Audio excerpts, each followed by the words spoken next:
नमस्कार, विधायक का रिपोर्ट कार्ड देख रहे हैं आप। मैं हूं आपके साथ प्रीति सिमार। विधायक का रिपोर्ट कार्ड जिसमें हम बात करते हैं हरियाणा प्रदेश के किसी एक विधायक से और ये जानने की कोशिश करते हैं कि वो विधायक अपने विधानसभा क्षेत्र के विकास को लेकर क्या सोचते हैं, उनके कार्यकाल में कितना विकास हुआ है और वहीं उनके कार्यकाल से पहले हल्के ने कितनी प्रगति की है। विधायक का रिपोर्ट कार्ड में आज हमारे साथ है बड़खल से बीजेपी विधायक सीमा त्रिखा।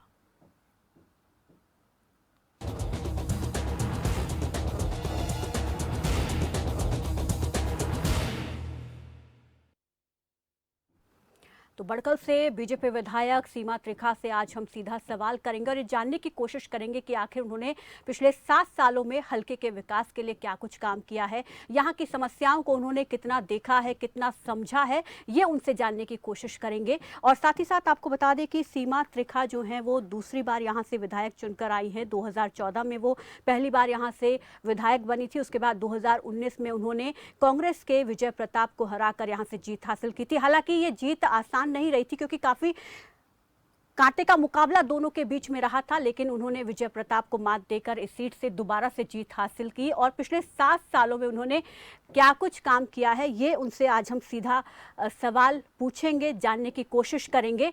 तो हमारे साथ विधायक का रिपोर्ट कार्ड में आज जुड़ गई हैं बीजेपी विधायक सीमा त्रिखा जी।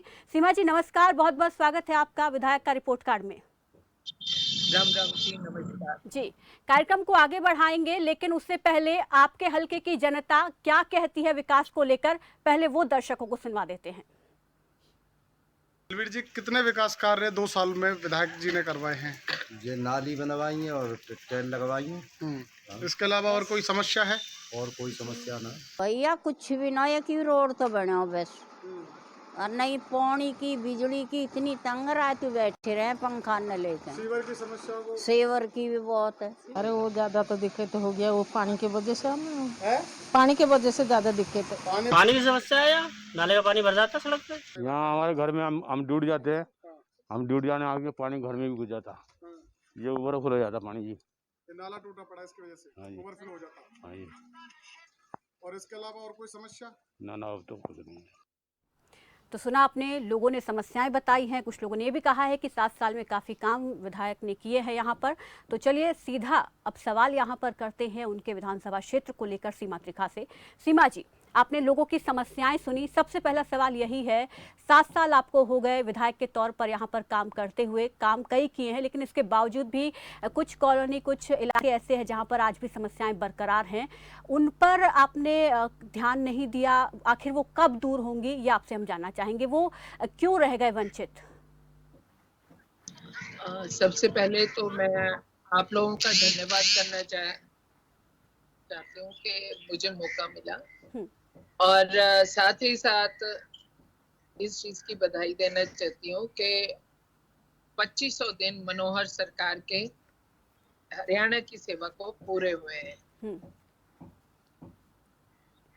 जो विकास है, डेवलपमेंट है, एक सतत प्रक्रिया लगातार जो चलती है।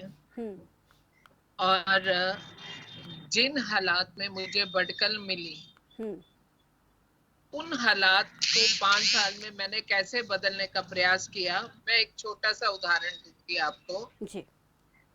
माननीय मुख्यमंत्री जी की आदेश से कहूँ, उनके आशीर्वाद से कहूँ, सबसे पहले तो हमने बड़कल को तहसील दी, इसको एक अपनी सेल्फ आईडी दी।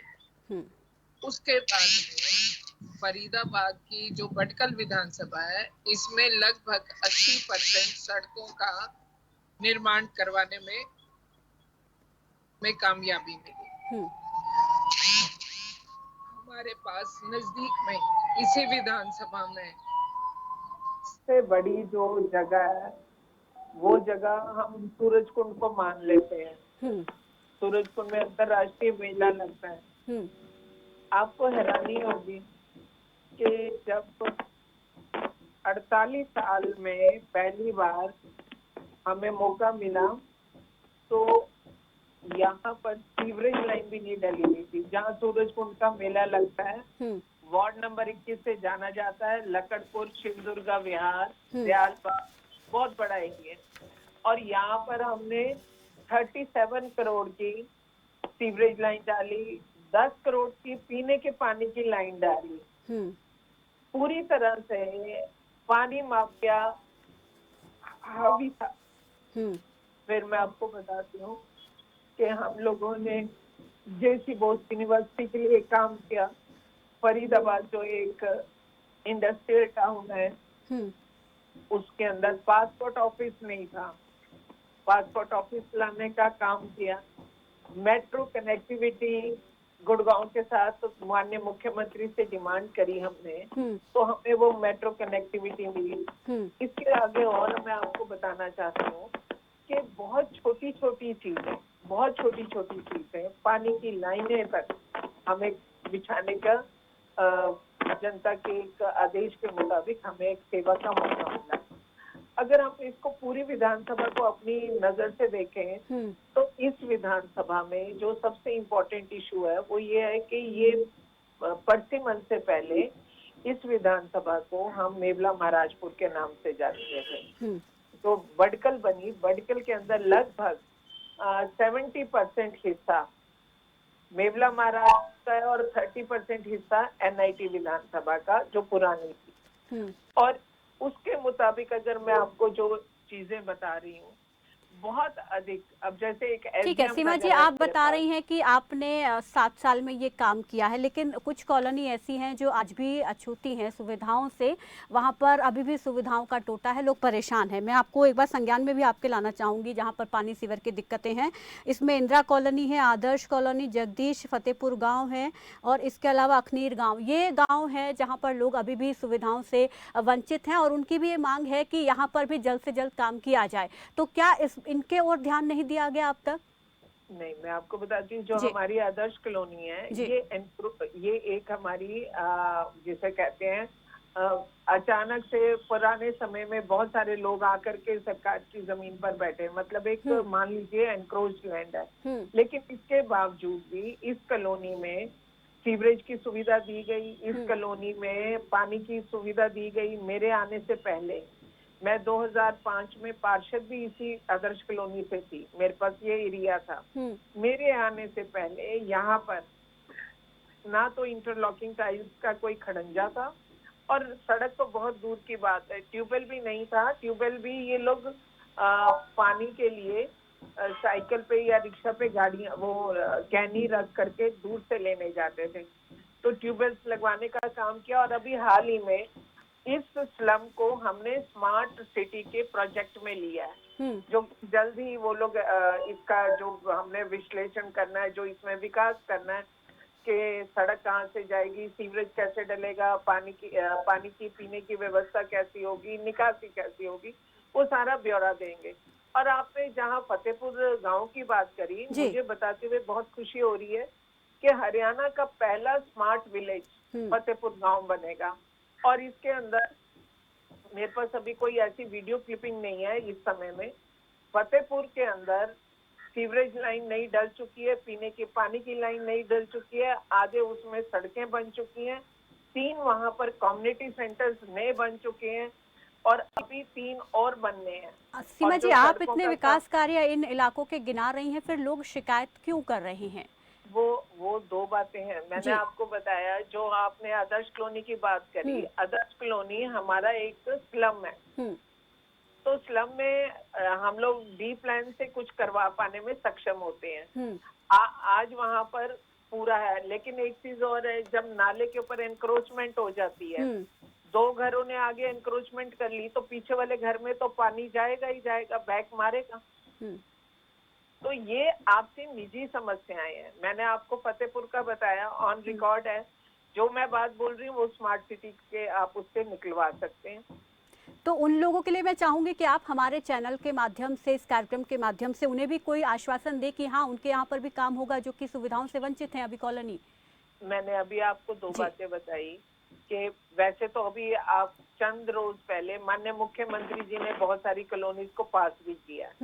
हरियाणा सरकार जो आदरणीय मनोहर लाल जी के नेतृत्व में काम कर रही है, उन्होंने पहले दिन ही एक बात बोली थी कि हम सत्ता के लिए नहीं आए हैं, हम व्यवस्था परिवर्तन के लिए आए हैं। और जो व्यवस्था किन के लिए बदली जानी थी? ऐसे लोगों के लिए जो वंचित रहे विकास से, और विकास से वंचित वो लोग रहे जिनका सिर्फ पुराने समय में, पुरानी सरकारों में वोट बैंक के लिए इस्तेमाल किया जाता था। मैंने आपको इतनी प्राइम लोकेशन दी भटकल की, जो हमारा वार्ड नंबर 21 है, सूरज कुंड के सामने है। अगर वहां पर 48 साल के बाद पहली बारी सीवरेज लाइन 37 करोड़ की मनोहर सरकार डाल रही है, तो पिछली सरकारों ने और वहां के जनप्रतिनिधियों ने क्या किया?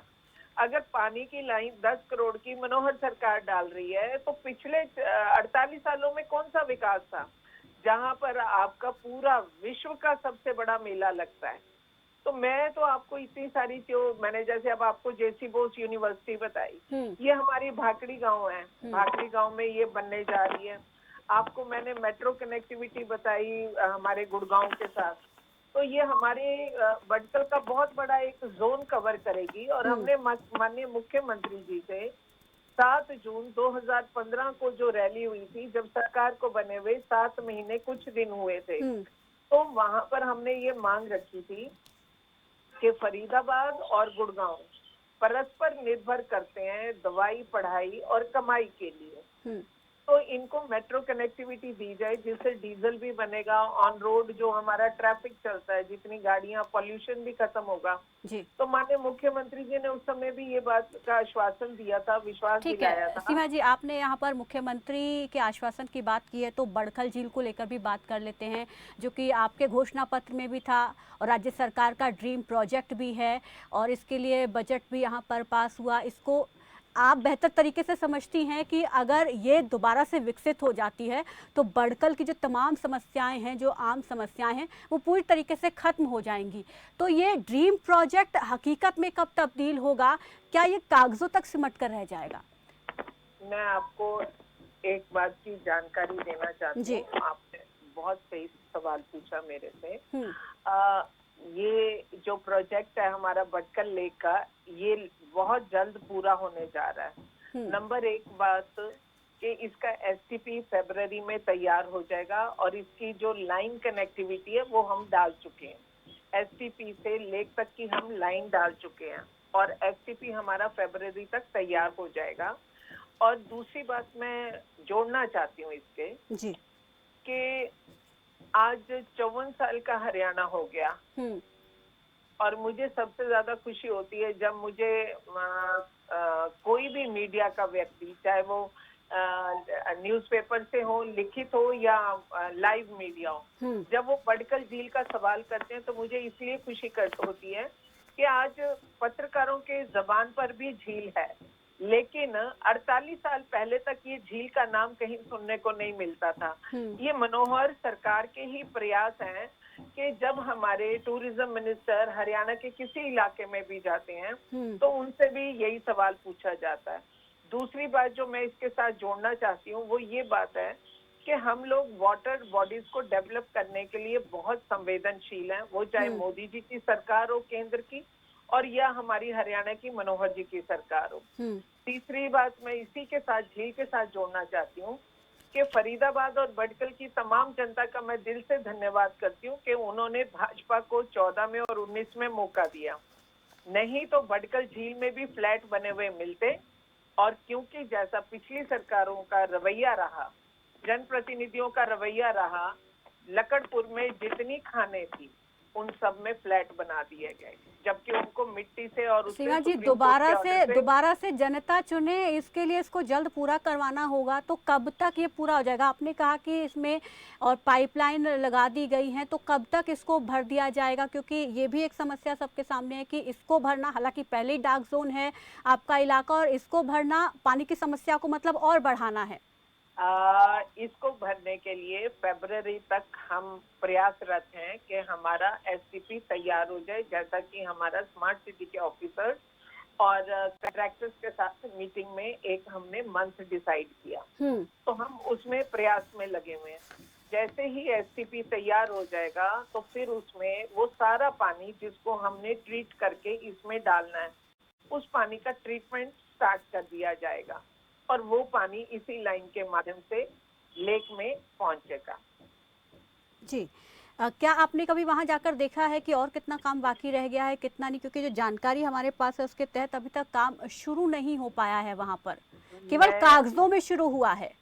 मैं लगातार वहां जाती हूँ। जो पाइपलाइन बिछाई गई वो कुछ किलोमीटर लंबी तो होगी, तो वो काम कागजों में नहीं हुआ, जमीन पे हुआ। और जो एसटीपी बन रहा है वो कागज में नहीं, जमीन पे बन रहा है। तो कितने किलोमीटर पाइपलाइन अभी तक सीमा जी वहाँ बिछा दी गई है? कितना बजट अभी तक इसके लिए मिल चुका है और कितना लगा दिया गया है? मैं आपको, वैसे तो इसके लिए बजट हमारे पास लगभग 78 करोड़ के करीब है, लेकिन ऐसा कोई निश्चित हम इसको सीमा में बांध नहीं सकते हैं। अगर इसमें अधिक बजट की भी जरूरत पड़ेगी तो हरियाणा सरकार भी दिल खोल करके इस प्रोजेक्ट को पूरा करने में अपनी मंशा रखती है और वहीं पर केंद्र की सरकार, माननीय मोदी जी भी इसके लिए, वाटर बॉडीज के लिए खुले दिल से काम करने के लिए तैयार है। लेकिन यहाँ पर सीमा जी, इसको लेकर बीच में एक खबर ये आई थी कि जो बड़कल झील है उसको विकसित करने के लिए केंद्रीय वन विभाग की एनओसी में भी कुछ अड़चनें आ रही थी। तो सबसे बड़ी बात यह है कि यदि सरकार कानून तोड़ने लग जाए, हाँ, तो बाकियों को क्या उदाहरण देंगे। तो इसलिए कोई भी काम कच्चा ना किया जाए, हर काम का हर पहलू को सही दृष्टि से नाप तोल करके किया जाए। उसके लिए हमें कागजी कार्रवाई को मजबूत रखना बड़ा जरूरी होता है और वो हम काम पूरा करेंगे। लेकिन ये मैं एक रिपोर्ट जो आपको बता रही हूँ ये फरवरी 2021 की है और 2021 तक ये पूरा होना था, लेकिन ये कहा जा रहा था कि उस दौरान नामुमकिन है। लेकिन आप इससे मैं जानना चाहूँगी, क्या अब ये जो तमाम अड़चनें थी ये दूर हो गई हैं? इसके सौंदर्यीकरण को और बढ़ाने के लिए, इसको दोबारा से जीवित करने के लिए तमाम जो अड़चनें आ रही थी, चाहे वो कानूनी हो, ज़मीन को लेकर हो, तो वो सब दूर हो गई हैं? फिर भी एक आश्वासन के तौर पर कि कब तक इसको तैयार कर दिया जाएगा, क्योंकि आपने घोषणा पत्र में इसको रखा था तो उस दौरान भी वादा किया था। तो अब एक तारीख आपसे हम यहाँ जानना चाह रहे हैं कि आखिर ये कब तक पूरा हो सकता है, क्योंकि ये एक झील बनकर तैयार होगी तो मतलब आधे से ज़्यादा समस्याएं आपके इलाके की खत्म हो जाएंगी। मैं आपको पहले एक चीज क्लियर करना चाहती हूँ, वो घोषणा पत्र प्रस्तुत करें जिसमें ये लिखा गया था। ये घोषणा पत्र में नहीं लिखा गया। विधायक की शपथ लेने के बाद मुझे लगा कि कुछ ऐसे काम होने चाहिए जो जिंदगी भर याद रह जाए और हमारे शहर की जो धरोहर है, जो विश्व विख्यात है, उसको पुनर्जीवन मिलना चाहिए। तो ये वहां से काम हमारा शुरू हुआ था। दूसरी बात मैं कहना चाहती हूँ कि मुझे लगता है कि पिछले 7 साल में बहुत सारे लोगों की डिक्शनरी से, वो चाहे भारतीय जनता पार्टी के पक्ष के लोग हों या विपक्ष के लोग हों, आदरणीय मोदी जी और मनोहर जी की जोड़ी ने नामुमकिन शब्द डिलीट कर दिया है। तो इसलिए नामुमकिन मोदी जी और मनोहर जी के होते हुए कोई भी चीज नहीं है। बड़कल झील जो है भरेगी, ये सिर्फ उन्हीं लोगों की अफवाह है जो लोग इस बात से डरे हुए हैं अगर झील भर गई तो हम कहाँ जाएंगे। ठीक है, तो इसके लिए वाटर हार्वेस्टिंग के लिए क्या कुछ व्यवस्थाएं, क्या प्लान है आपके पास कि बारिश के पानी को आप स्टोरेज करें और इसको भरने में भी मदद मिले और साथ ही साथ लोगों की जो पानी की समस्या है वो भी दूर हो पाए? देखिए, आज सबसे बड़ा विषय जो ना केवल फरीदाबाद, बड़कल, हरियाणा, भारत, विश्व के सामने है, वो है मैनेजमेंट ऑफ वाटर, इसका चैलेंज। और जब आपने इस चैलेंज को क्रॉस करना है तो आपको 2 चीज निश्चित रूप से करनी पड़ेंगी। एक चीज, आपको management of drinking water supply separate करना पड़ेगा और आपको यूज ऑफ वेस्ट वाटर, उसका डिपार्टमेंट आपको सेपरेट बनाना पड़ेगा। और जब आप यूज ऑफ वेस्ट वाटर बनाते हैं तो उसके लिए आपको शहर में वार्ड अनुसार एसटीपीज लगाने की आवश्यकता पड़ती है। मैं सोचती हूँ एक वार्ड में कम से कम 3 से 5 एसटीपीज उसके एरिया के मुताबिक जरूर होने चाहिए। इन एसटीपीज के साथ सारी की सारी ग्रीनरी, आपकी जो बिल्डिंग्स बनती हैं जहां पर ड्रिंकिंग वाटर की जरूरत नहीं है, वहां पर इस एसटीपी की पानी की लाइन इस्तेमाल हो और पीने की पानी की लाइन के साथ सिर्फ पीने के पानी का काम किया जाए। जब हम एसटीपी बनाते हैं वहीं पर जो शहरों में हमारी सीवरेज ओवरफ्लो की समस्या है, वो हम उसका समाधान भी इसी के माध्यम से निकाल पाने में सक्षम होते हैं। ठीक है, आप ये बेहतर तरीके से समझती हैं कि इसके लिए एसटीपी बहुत ज़रूरी है। यहाँ पर एक और सवाल लेना चाहूँगी इसी से जुड़ा। बारिश का पानी ना भरे, इसको लेकर एल&टी कंपनी को हार्वेस्टिंग सिस्टम बनाने का कॉन्ट्रैक्ट दिया गया था। इसके बावजूद आज भी हार्वेस्टिंग सिस्टम का कार्य जो है वो अधूरा पड़ा हुआ है। सीमा जी,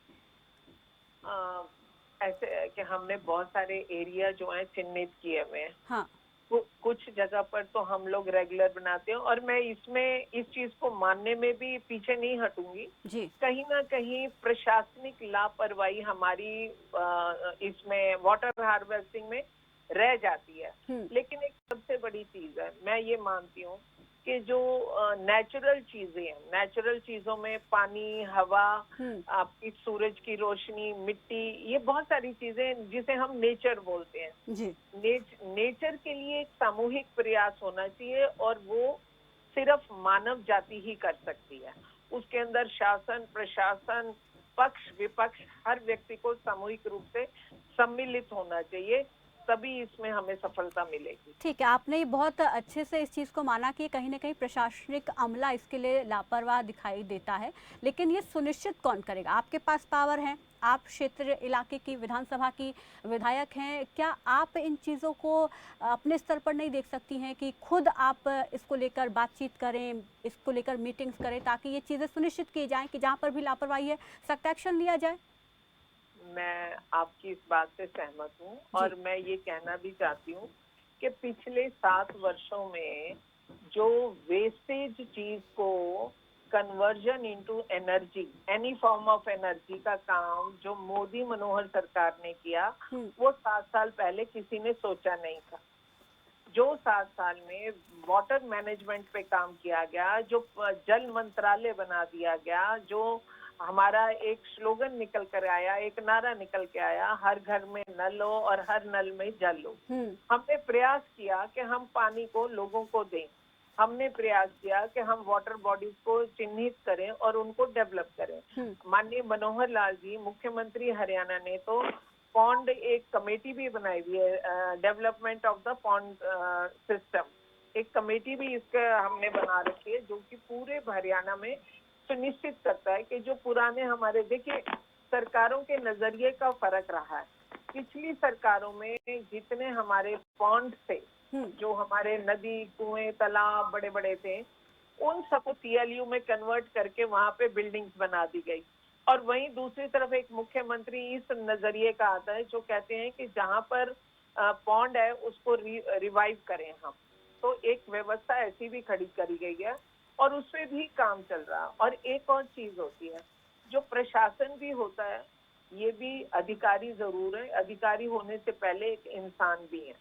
तो एक इंसान की फितरत होती है कि पिछली बातों को आसानी से भूलना बड़ा मुश्किल होता है, लेकिन मैं जानती हूँ कि आदरणीय मनोहर लाल जी के और उनकी पूरी टीम के प्रयास से हरियाणा बदल रहा है, बहुत अच्छा स्वरूप ले रहा है, और आने वाले समय में और बेहतर दिखेगा। सीमा जी, एल&टी कंपनी की मैंने यहाँ पर बात की है, जिक्र किया है, ये अभी तक अधूरा है। इसको जो आपने कॉन्ट्रैक्ट दिया था ये अभी तक अधूरा है, तो क्या यहाँ पर किसी और को कॉन्ट्रैक्ट देने के बारे में नहीं सोचा गया कि काम तो करवाना है, लेकिन अगर ऐसे ही ढील देते रहे तो फिर तो कुछ काम नहीं हो पाएगा? ठीक है, सरकार योजनाएं चला रही हैं, लेकिन कहीं ना कहीं वो जमीनी स्तर पर पूरी नहीं हो पा रही है। इस तरीके से है कि सरकार का प्रयास है, पूरा प्रयास है ये काम करने का। और आपने देखा होगा कि जिन कंट्रैक्टर्स ने काम ठीक नहीं किया, तो सरकार ने उनको ब्लैकलिस्ट करने में भी समय ज्यादा नहीं लगाया, और उसको रीटेंडर करने का भी काम किया। लेकिन किसी की व्यवस्था को एकदम से चैलेंज कर देना आज के समय में इसलिए ठीक नहीं है, क्योंकि पिछले 2 वर्षों से हर व्यक्ति कोरोना की मार झेल रहा है।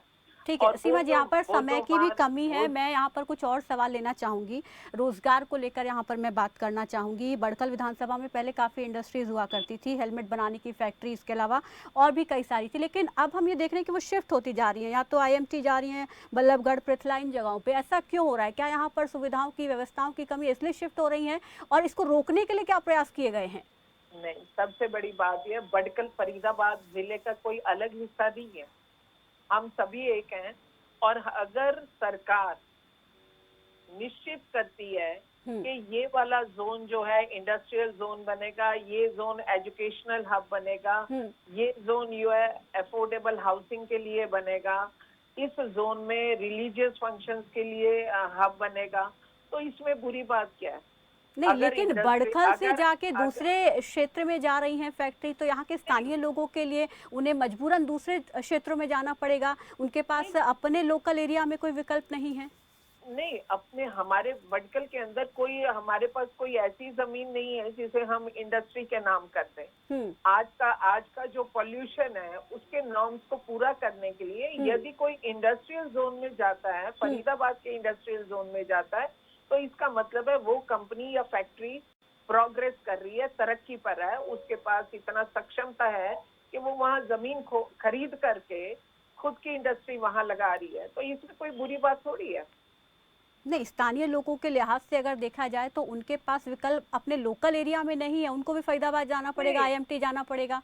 नहीं, फरीदाबाद में ही तो है आईएमटी। नहीं, वो तो आप मुझे एक बात बताएं, नगर निगम का कार्यालय एक ही तो बनेगा। अगर मैं ये बात बोल दूं कि नगर निगम का कार्यालय तो बड़कल में है, तो बल्लभगढ़ वाले तो क्या बल्लभगढ़ आएंगे काम कराने? फिर तो सीमा जी, फिर वही बात होगी कि सरकारी अस्पताल होगा तो फरीदाबाद में, तो वहाँ से लोगों को वहाँ जाना पड़ेगा तमाम सुविधाओं के लिए।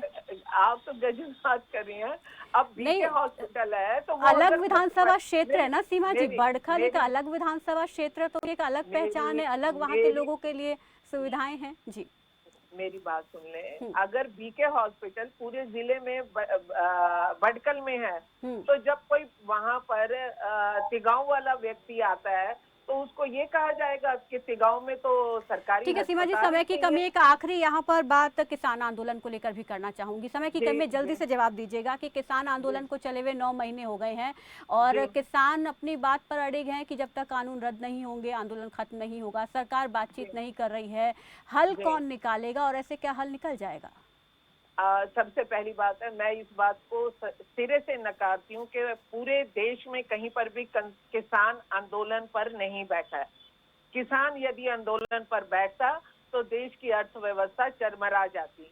किसान यदि आंदोलन कर रहा होता तो आज पूरे भारत के अंदर अकाल वाली परिस्थिति इस नाते होती कि ना किसी को रोटी मिलती, ना किसी को सब्जी मिलती, हम सब लोग विदेशों पर निर्भर करते।